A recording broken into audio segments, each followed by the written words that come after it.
رات کے قریباً 8 بج چکے تھے۔ میاں بیوی بڑے خوشگوار موڈ میں تھے۔ شیلانہ نے آج شوخ لباس پہنا ہوا تھا، کلائیوں میں 7 رنگی چوڑیاں۔ آصف بھی ہولے ہولے گنگنا رہا تھا۔ وہ دونوں جانتے نہیں تھے کہ کچھ ہی دیر بعد کتنا بڑا حادثہ رونما ہونے والا ہے۔ آصف کپڑے بدلنے کے لیے واش روم چلا گیا۔ شیلانہ بستر سے شکنیں درست کی، دونوں تکیے اچھی طرح جمائے۔ اچانک شیلانہ کی نگاہ آصف کے موبائل فون پر جا کر پڑی۔ وہ موبائل فون کی طرف سے غفلت نہیں برتتا تھا، لیکن یہ شاید تھوڑی دیر پہلے اس کی پینٹ کی جیب سے پھسل کر تکیے کے پاس گر گیا تھا۔ شیلانہ نے یوں ہی اسکرین کی طرف دیکھا۔ وہاں ابھی بھی ٹیکسٹ میسج کی نوٹیفیکیشن آئی تھی۔ فون نمبر پڑھ کر شیلا کا دماغ جیسے ابل کر رہ گیا۔ پورے بدن میں چنگاریاں سی چھوٹ گئی۔ یہ اسی حرافہ نازنین کا نمبر تھا جو پچھلے کئی ماہ سے آصف کے پیچھے پڑی ہوئی تھی۔ بے شرم شادی شدہ تھی، پھر بھی اپنی حرکتوں سے باز نہیں آتی تھی۔ 4-5 ماہ پہلے اس سلسلے میں آصف اور شیلا کے درمیان زوردار جھگڑا بھی ہوا تھا، جس کے بعد کافی عرصہ سکون سے گزر گیا تھا، مگر آج پھر شیلا کو اس کا میسج اسکرین پر نظر آ ہی گیا تھا۔ اس نے لرزتے ہاتھوں سے میسج کھولا۔ لکھا ہوا تھا، کفا ٹوٹا خدا خدا کر کے، شکر ہے تم نے یاد تو کیا جانے من۔ شیلا کا سارا خون جیسے دماغ کو چڑھ گیا۔ آصف گنگناتا ہوا شلوار قمیض پہن کر باہر نکلا تو شیلا کے موڈ کو دیکھ کر ٹھٹک گیا۔ کیا ہوا بیگم؟ وہ تو کسی بھوکی بلی کی طرح اس پر جا پڑی۔ 3 مرلے کے اس چھوٹے سے گھر کے درمیانی سیز کے کمرے میں قرام سمجھ گیا۔ وہ اسے گریبان سے پکڑ کر جھنجھوڑتے ہوئے چلائی۔ کیوں کر رہے ہو تم میرے ساتھ ایسا؟ کیوں کر رہے ہو؟ 1 سال میں ہی اگر تمہارا دل بھر گیا ہے مجھ سے تو دفع کر دو، مجھے طلاق دے دو اور اس کمینی کے سارے ارمان پورے کر دو۔ اس نے اپنے شوہر آصف کا منہ نوچنا چاہا تو اس نے اس کی کلائیاں تھام لی اور گھما کر دیوار سے دے مارا۔ تمہیں ہوش ٹھکانے نہیں ہے، جو منہ میں آ رہا ہے بک رہی ہو۔ شیلانہ نے موبائل فون کھینچ کر اس کے سینے پر دے مارا۔ دیکھو اس میں اپنے کرتوت۔ وہ گرجی آصف خجالت سے سر پر ہاتھ پھیر کر رہ گیا۔ پہلے تو میں نے سب کچھ خاموشی سے سہ لیا تھا آصف، پر اب دیکھنا میں کیا کرتی ہوں۔ تمہارے ماں باپ کے گھر جا کر انہیں سب کچھ بتاؤں گی، جن کی زبانیں تمہاری تعریفیں کرتے نہیں تھکتی۔ ٹانگیں توڑ دوں گا میں تمہاری۔ آصف بھی غیظ و غضب میں آ گیا اور طیش کے عالم میں شیلا کی طرف لپکا۔ شیلا فوراً بیڈ کے اوپر چڑھ گئی۔ تم نے جو میری زندگی کے ساتھ تماشا کیا ہے نا آصف، اس کا خمیازہ بھگتنا پڑے گا تمہیں۔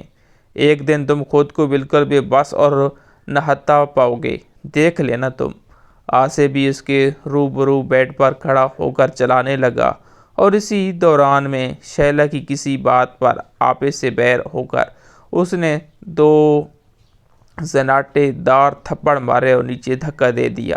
شیلا اپنے پورے وزن سے سر کے بال نیچے گری اور یکدم ساکت ہو گئی۔ آصف اس کی طرف لپکا اور بازو کا سہارا دے کر اسے اٹھانے کی کوشش کی تو اس کی گردن عجیب بے ڈھنگے سے انداز میں ایک طرف لٹک گئی۔ وہ اپنے وزن پر سر کے بل ایسے زاویے سے گری تھی جس سے اس کی گردن کی ہڈی شاید ٹوٹ گئی تھی۔ شیلا اٹھو، ہوش کرو۔ وہ یکدم حواس باختہ ہو گیا اور اسے ہوش میں لانے کی کوشش کرنے لگا۔ چند لمحوں بعد ہی اس پر یہ انکشاف ہوا کہ اس کے ہاتھ میں ایک بے جان موجود ہے۔ شیلا کی 7 رنگی چوڑیوں کی کریچاں زمین پر بکھری ہوئی تھی۔ پلٹی ہوئی آنکھیں اور ہیبت ناک انداز میں ایک طرف کو ڈھلکی ہوئی گردن اس کی کہانی کے آنا فانا ختم ہو جانے کا پیغام دے رہی تھی۔ آصف نے ایک نظر دوبارہ فرش پر پڑے اپنے بیوی کے بے جان وجود پر ڈالی اور وہیں بیٹھ کر اپنے حواس بحال کرنے لگا۔ اس کا سارا جسم پسینے میں شرابور تھا۔ سب سے پہلی سوچ جس نے اس کے دماغ کا دروازہ کھٹکھٹایا وہ یہ تھی کہ شیلا کا چھوٹا بھائی رضوان، جو ان دنوں ان کے ہاں انٹری ٹیسٹ کی تیاری کے لیے قیام پذیر تھا، وہ اکیڈمی سے یقیناً تھوڑی ہی دیر میں گھر پہنچنے والا تھا۔ چنانچہ اس کے آنے سے پہلے اسے ہر صورت اس موقع سے اپنی عدم موجودگی ثابت کرنی تھی اور ساری صورتحال کو کوئی اور رنگ دینا تھا۔ اس نے گرد و پیش میں نظر دوڑائی اور چند لمحوں میں ایک پورا منصوبہ اپنی جزیات سمیت اس کے ذہن میں اتر آیا۔ سب سے پہلے وہ کرسی کھینچ کر لایا، اسے پنکھے کے نیچے رکھا۔ شیلا کا تلے کی کناری لگانا رنجی دوپٹہ وہی فرش پر پڑا تھا۔ اسی دوپٹے کو اس نے شیلا کی ٹوٹی ہوئی گردن کے گرد بال دیے اور پھر ہمت جمع کر کے کسی نہ کسی طرح اس کے بے جان وجود کو پنکھے کے ساتھ لٹکا دیا۔ سرد موسم کے باوجود اس کا پورا جسم پسینے میں شرابور ہو رہا تھا۔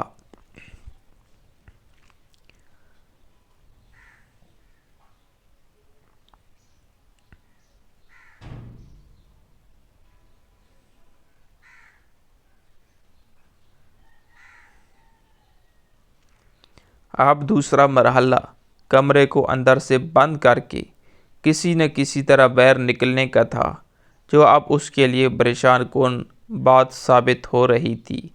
کمرے سے نکلنے کا واحد ذریعہ ایک روشن دان تھا اور اس میں فکس شیشہ لگا ہوا تھا، اور یہ روشن دان کافی چھوٹا بھی تھا۔ آصف جیسا تاندومند اس میں سے کسی صورت نہیں گزر سکتا تھا۔ اچانک ایک خیال اس کے ذہن میں کودا۔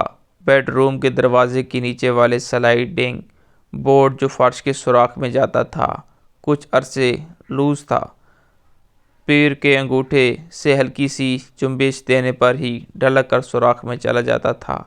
اگر باہر نکل کر دروازے کو اس طرح سے ہلایا جائے کہ دروازہ اندر والا بورڈ گر جائے تو سارا معاملہ حل ہو جاتا۔ کچھ سوچ بچار اور تیاری کے بعد آصف نے عمل درآمد کیا اور وہ کامیاب بھی ہو گیا۔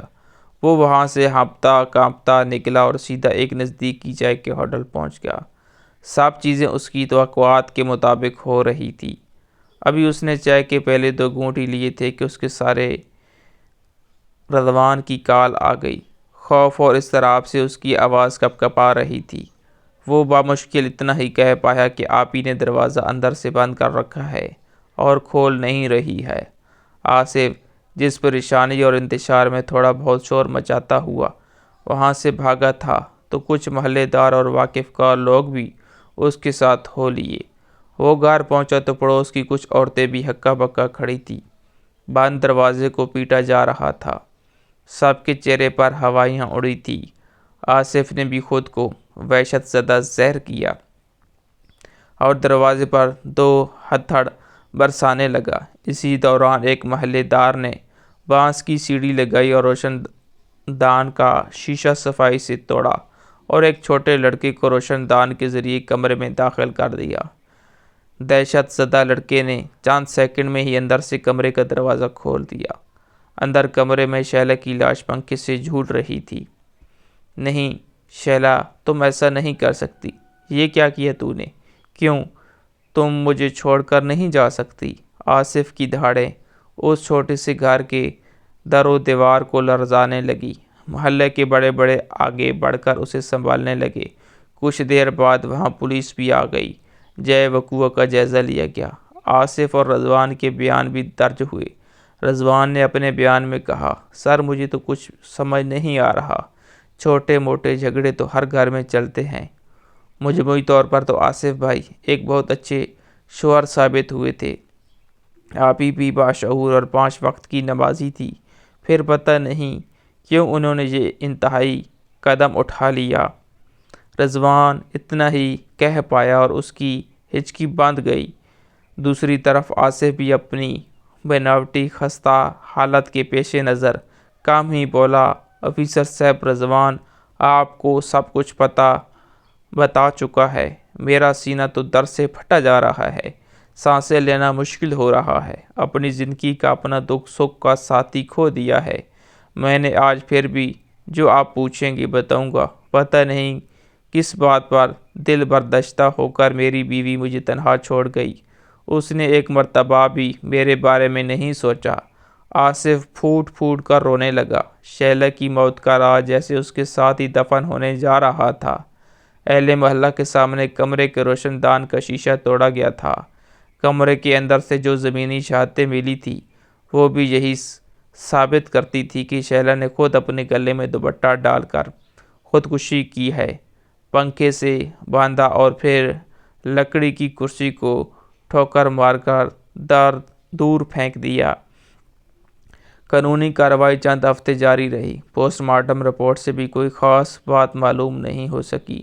کیس کے سلسلے میں آصف کو 2-4 مرتبہ کچہری جانا پڑا اور اس کے بعد زندگی کی شرح اسے پہلے سے کہیں زیادہ سیل دکھنے لگی تھی۔ سب کچھ بے خبری کی گہری تاریکیوں میں چھپ گیا۔ شیلا کے لواحقین بھی رو دھو کر چپ ہو رہے۔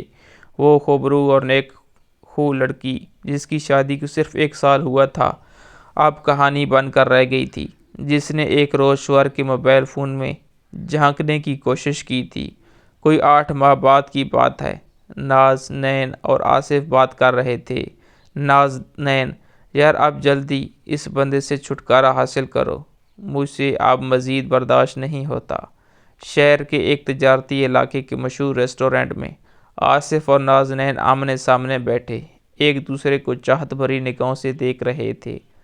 اس کی گزشتہ زندگی کا باب کب بند ہوا اور کیسے بند ہوا؟ آصف تو جیسے وہ سب کچھ کب کب بھلا چکا تھا۔ شیلا کا نام اب اس کی یاد کے صفحے پر سے حرف غلط کی طرح مٹ چکا تھا۔ نازنین نے اپنے بالوں کو پیشانی سے پیچھے ہٹایا اور آصف کی بات کے جواب میں بولی، یہ سب اتنا آسان تو نہیں ہے نا سویٹ ہارٹ، تم تو جانتے ہو کہ کس قسم کا انسان ہے وہ۔ مجھے اب ڈرنے لگا ہے کہ اگر ہمارے طلاق کی ہلکی سی پھینک بھی میرے شوہر کو پڑ گئی نا تو شاید مجھے وہ جان سے ہی مار دے۔ مجھے یہ خوف بھی رہتا ہے کہ میری وجہ سے تمہیں بھی کوئی نقصان نہ پہنچے۔ نازنین کا شوہر ملک باقر بدمعاش ٹائپ بندہ تھا۔ MPA کی پشت پناہی حاصل تھی اور پیسوں کے عوض اپنے علاقے کے لوگوں کا جائز اور ناجائز کام نکلوا لیتا تھا۔ آصف اسی بنا پر اسے ٹکر لینے سے گھبراتا بھی تھا، لیکن دوسری طرف نازنین کو ہر صورت اپنی زندگی کی اس مسند پر بٹھانا چاہتا تھا جو شیلا کے بعد اب خالی تھی۔ تم فکر نہ کرو ڈیئر، مل کر کوئی نہ کوئی راستہ نکال ہی لیں گے اور جلد وہ وقت آنے والا ہے جب ہم اپنی نئی زندگی کے پہلے آزادانہ تفریحی سفر پر نکلیں گے۔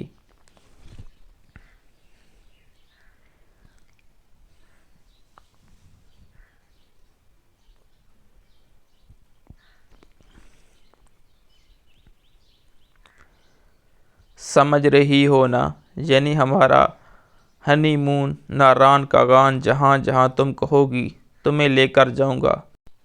مستقبل کے خوش آئندہ خیالات سے دونوں کی نگاہیں مخمور ہو گئی۔ نازنین نے اپنے آبشاروں جیسی سیاہ ریشمی بالوں کو کیچڑ کی بندے سے آزاد کر کے ایک ادائے بے نیازی سے آصف کی طرف دیکھا اور آصف کو لگا کہ 2 مہینے کی سیونگ سے کرائے گئے اس پر تکلف ڈنر کے پیسے پورے ہو گئے، مگر اس وقت انہیں بالکل بھی اندازہ نہیں ہو سکا کہ ان سے چند قدم کی دوری پر نازنین کے شوہر ملک باقر کا ایک ہی قریبی دوست بیٹھا انہیں عقابی نگاہوں سے دیکھ رہا ہے۔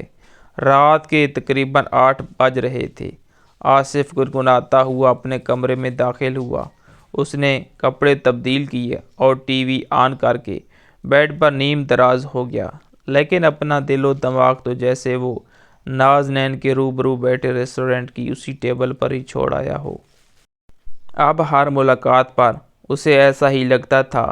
نازنین کا جادو تو سر چڑھ کر بولنے لگا تھا۔